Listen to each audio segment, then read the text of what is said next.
はいどうもしんです。本日はアークニュースといたしまして、先日コミュニティクランチで発表されましたアークサバイバルアセンディットについてご紹介していこうかと思います。少し勘違いされている方もいらっしゃるようなので、その辺を含めて私の考察や希望的観測を含めてですね、ご紹介していこうかと思っておりますので、よろしくお願いいたします。普段ですね、アークについてトラップであったり、建築動画、冒険動画、ニュース速報的な情報発信であったり、チュートリアルなどもお送りしておりますので、ちょっとでも面白かったよとか、役に立ったよとかございましたら、ぜひ高評価、チャンネル登録よろしくお願いいたします。あと、Twitter の方でも随時情報共有や配信投稿情報、動画で使った資料の配布、リクエストや相談も受け付けておりますので、Twitter の方でもフォローよろしくお願いいたします。では、本編どうぞ。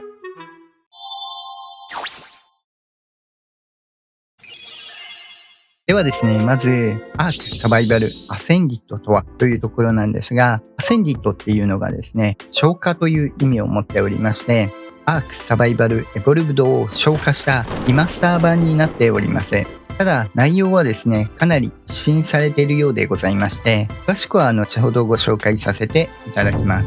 このゲーム発売された理由としてですね、かなり予測の部分も含まれるんですが、同じく発表されたアーク2に関してはですね、今までのゲーム性をかなり一新した形で出てくるようでございますので、今までのアークサバイバルエボルブドを楽しんでいた方にもですね、少なからず一定数受け入れがたいところも出てくる可能性があります。それに合わせて、このアークサバイバルアセンディットに関しては、今までのアークの内容を活かしつつですね、アーク2で使われるシステム、アリアルエンジン5であったり、各種機能などを含めたアーク 1.5 と言っていいのではないかという内容になっております。消化した内容として、詳しくは後ほどご紹介させていただきますが、どうしてもですね、システム上、もうすぐ8周年でもあるアークサバイバルエボルブド以前のシステムで作られている分ですね、どうしても対応しきれないバグであったり、システムっていうのが出てきております。それを一新して、より良くしたものが、このアークサバイバルアセンディットになっていると思っていただくと分かりやすいかと思います。アーク1とアーク2をつなぐアーク 1.5 新ゲームだと思っていただければと思います。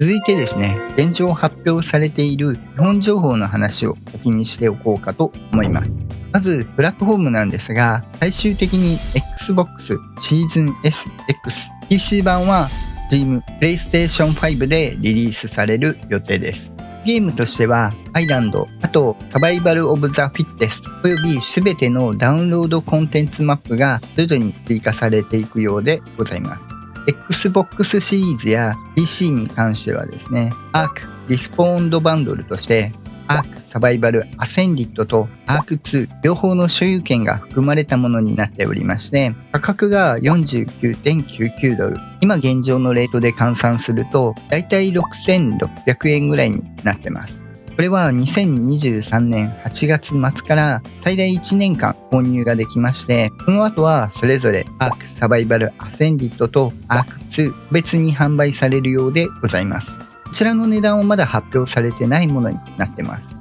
さらにこのバンドルに関してはですね、一般ユーザーが ARC2 をプレイできるようになる前にですね、2024年に ARC2 の1ヶ月間の限定ベータ版としてアクセスをできるようにするようでございます。これは発売1ヶ月前に先にできるというよりは、おそらくクローズドベータとして出てくる可能性が高いかと思っております。タイミングがどれぐらいになるかっていうところですね。PlayStation 5のユーザーに関しては、2023年8月時にアークサバイバルアセンディットを 39.99 ドルで手に入れることができます。こっちはアーク2のプレイ券はついていないものになります。今現状のレートで換算すると約5300円ぐらいになってます。レート変わるんで、ちょっと実際どうなるかというところと、日本の発売に関してはですね、大人の事情でですね、少しプラスで値段が上がる可能性は考えられます。あとパソコン版に関してはちょうど夏になっているので、もしかすると Steam のセールに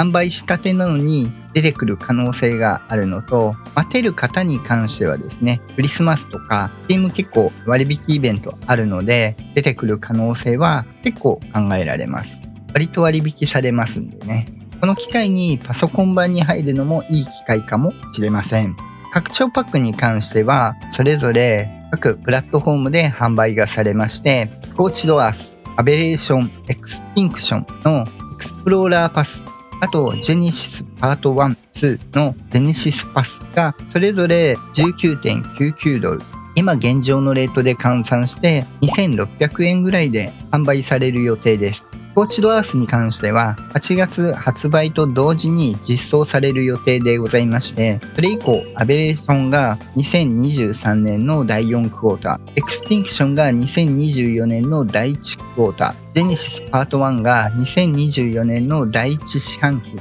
ェネシスパート2が2024年の第2四半期になってます。あとこれとは別にですね、新マップのパックが別途2023年の第4四半期に発売される予定でございます。新マップも実装されるということになります。全部揃う前に追加のパックが出てしまうっていうところはあるんですが、実際に実装がどうなるかっていうところはまた別のお話で、ここはまた情報が出てきたらですね、ご紹介しようかと思います。一応新生物とかも予定されているようでございます。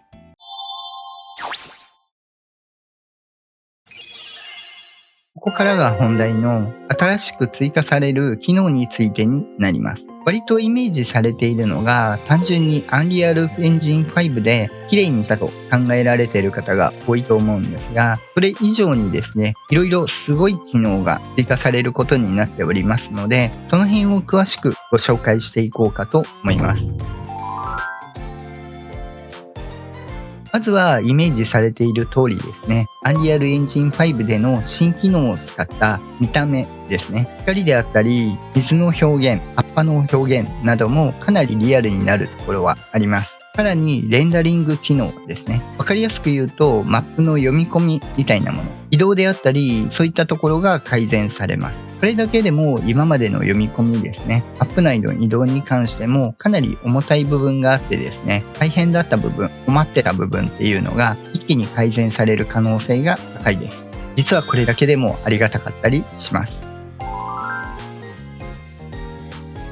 ここからがさらに大きいところになってきまして、まずは一部ですね、声が多かったクロスプラットフォームのマルチプレイヤーというところですね。クロスプラットフォームなんぞやというところなんですが、簡単に言うとですね、各プラットフォーム Xbox であったり PlayStation、パソコン、今までは一緒にすることができませんでした。それぞれにアカウントを必要として、それぞれにキャラクターとかですね、別々に所有することになっていたんですが、今回こちらに関してはですね、全プラットフォームに関して共通してキャラクターを持つことができます。おそらくマップ自体も共通化できるんだと思います。以前はそれぞれプラットフォームにですね、性能に差があったんですが、Xbox シリーズ S、X、PlayStation 5になったことによって PC とさほど変わりがないマシンスペックになっておりますので、対応できるスペックがコンシューマーの方でも持てるようになったことによってですね、これが実現したというものになっています。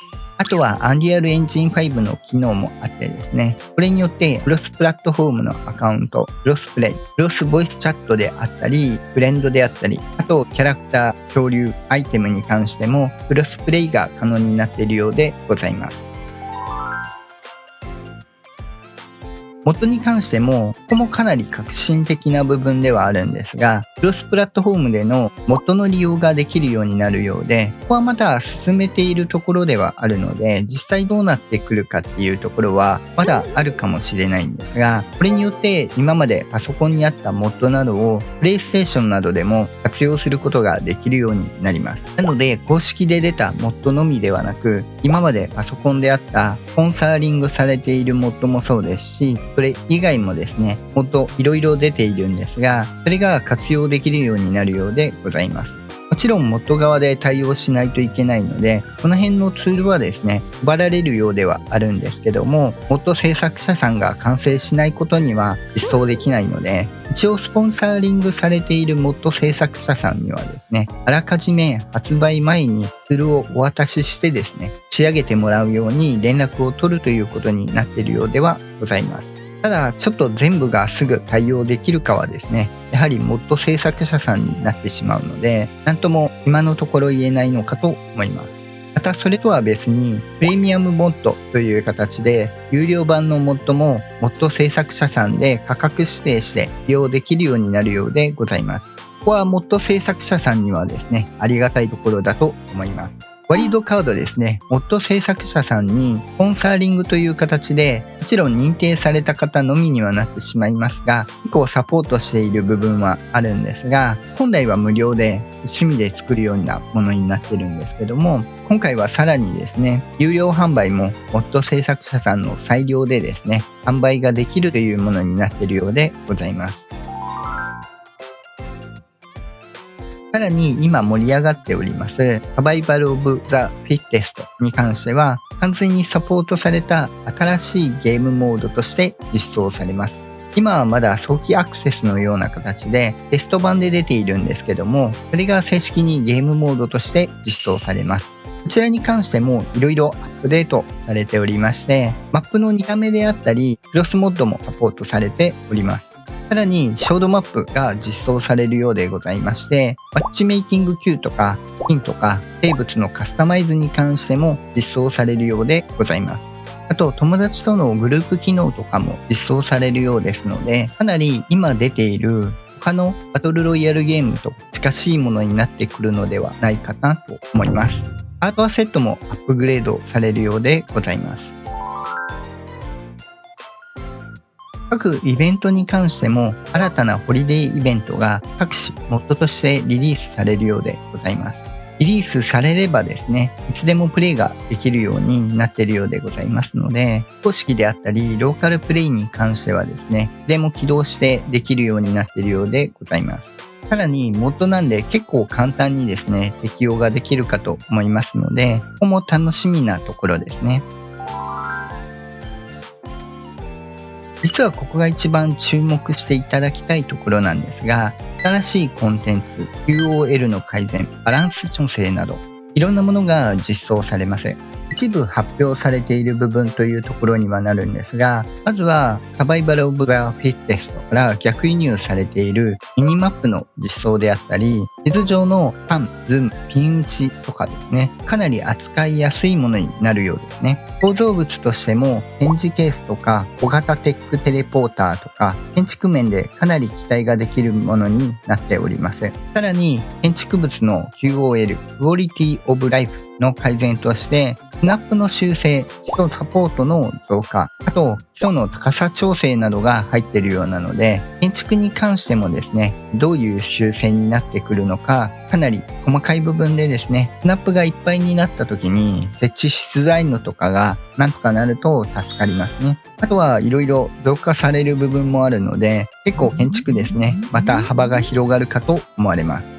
続いて待ち行列システム、キューイングシステムというところになりまして、簡単にどんなものかというと、お客様センターとかに電話した時に順番につながるようなシステムです。受けた順番につながるというシステムではあるので、おそらくサーバーに入る時の順番とかそういうお話だとは思うんですが、何か別で活用されている可能性もあるかもしれません。新しい三人称カメラというところで、ここに関してはおそらく自由視点の方のお話だと思うんですが、オプトアウトするオプション付きになっているので、これがですね、今自由視点、キャラクターを中心に見れる三人称が広がる状態になっているんですが、これがオプトアウトできれば、今ならローカルでゴーストとか使わないとですね、自由にカメラを動かせないところはあるんですが、それが一般的にできるようになるのであれば、建造物の時にですね、大きいレプリケーターとか工業炉とか時ですね、なかなか後ろの方を見たりとかできないんですが、その辺もできますし、配信者とかはですね、サムネのスクショ取りやすかったりとかありますので、それもありがたいですね。方向性のスプリントとウォーキングというところに関しては、現状基本的には前にしか走れないですが、おそらく全方向というところで横に走ったりできるのではないかなというところではありますので、これも結構回避とかですね、いろいろアクション性のアップにつながるのではないかなと思います。ピングシステムも改善書かれておりますので、おそらくその辺のものに関してもかなり改善するのではないかなというところですね。一応簡単にピング何かっていうところに関しては、ネットワーク上の機器が正常に動作しているかどうかを確認するために使用されます。ネットワーク上の接続性の問題をトラブルシューティングするために使用され、ピングの応答時間はネットワーク遅延を強化するためにも使用されます。あとはスイッチ板からフィードバックとしてゲームパッドのカーソルがつくようです。パッド操作されている方に関してはですね、マウス感覚で使える部分があるので、これはこれでありがたいかと思います。指スロットとスキンのタブが生まれるようですね。これに関してもありがたいんですが、後々実装したものなので、現状左手、縦を装備するところに装備したりとか、スキンですね、合わせてる部分があるんですけども、スキン用のタブが生まれるのであれば、脱着も楽でしょうし、指スロットできればですね、縦を装備しながらチビペットも装備できるということになります。これも便利ですね。バランスパスアップされるということで、例にはなっているんですが、洞窟の入り口。これは多分洞窟入る時の読み込みとか、そういう部分ですかね。メックは能力的な部分ですかね。アベレーションキャラクターズに関しては、もしかするとアベレーションの編集ですね。脇がおかしいもの、湧かないものもいるので、この辺の調整とかですかね。繁殖可能なクリーチャーなどはおそらく増えるということだとは思うので、ここも何が繁殖可能になるか期待できるところですね。これに関しては一部のようではあるんですが、見る限りですね、予測の範囲ではありますが、今まで問題になっていた重大なバグというか、仕様というかというところを作り直しているというところがあるので、その辺を含めてですね、改善されていくというところになります。今までシステム上どうしても改善ができなかった部分というのも、困った問題っていうものもですね、改善されていくようなので、かなりありがたいものになっております。今まで直してくれって言われていたものが改善されていくと思っていただければいいかなと思います。建築税としては新しい構造物が一番気になるところですね。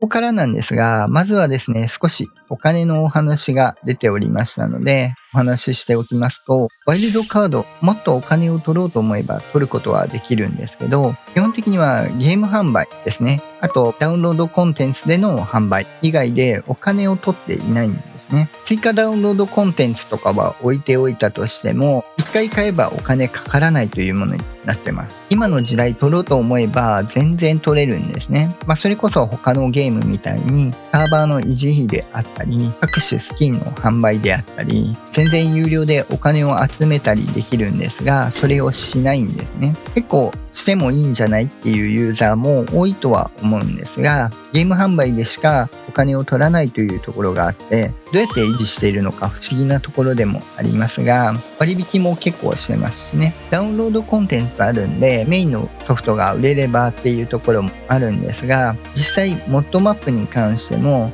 有料で出しても問題はないというお話だったりしますのでね。ここに関してもモッドマップに関しては全て無料で提供されているものになっておりますので、実際このモッド制作者さんにスポンサーリングしつつですね、運営もしているはずなんですが、お金がどこから生まれているのか不思議で仕方ないですね。売れればそれはそれで入ってるんだと思うんですが、もっと稼ごうと思えば稼げるはずなんですけど、最低限のゲーム性としての収益しか取らずにですね、いろいろされているところではあるので、かなり良心的であると思っております。人によってはですね、サーバー維持費取ってですね、円滑なサーバー運営をしていただいた方がありがたいと考えられている方もいらっしゃると思うんですが、ここもなくですね、無料で公式サーバーも数多くですね、展開して、スキンなどもですね、ゲーム内での販売はありますが、基本的に販売なしでされているというところもあるので、実際にお金が発生しているのは本体買うだけなんでね、お金事情が逆に心配になるっていう会社さんですね。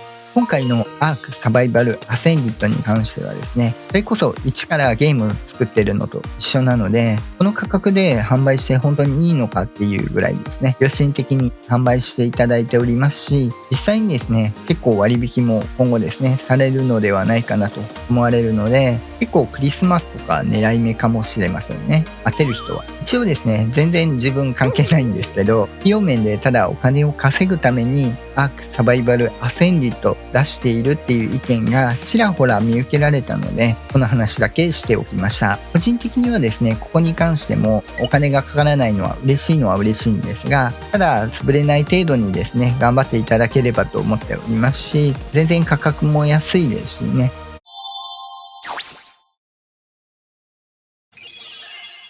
実際まだですね、情報出てない部分ではありますが、今までのいろんな根底的な問題っていうのが改善された上で、全く新しいアークが楽しめるものになっているかと思いますので、かなり個人的にはですね、新ゲーム発売並みに楽しみなところではあります。自分的にもちょっとアーク2のシステムがですね、馴染めるかどうかっていうところが不安なところだったので、どっちかというとこっちのアークサバイバルアセンディットの方がですね、期待は強かったりします。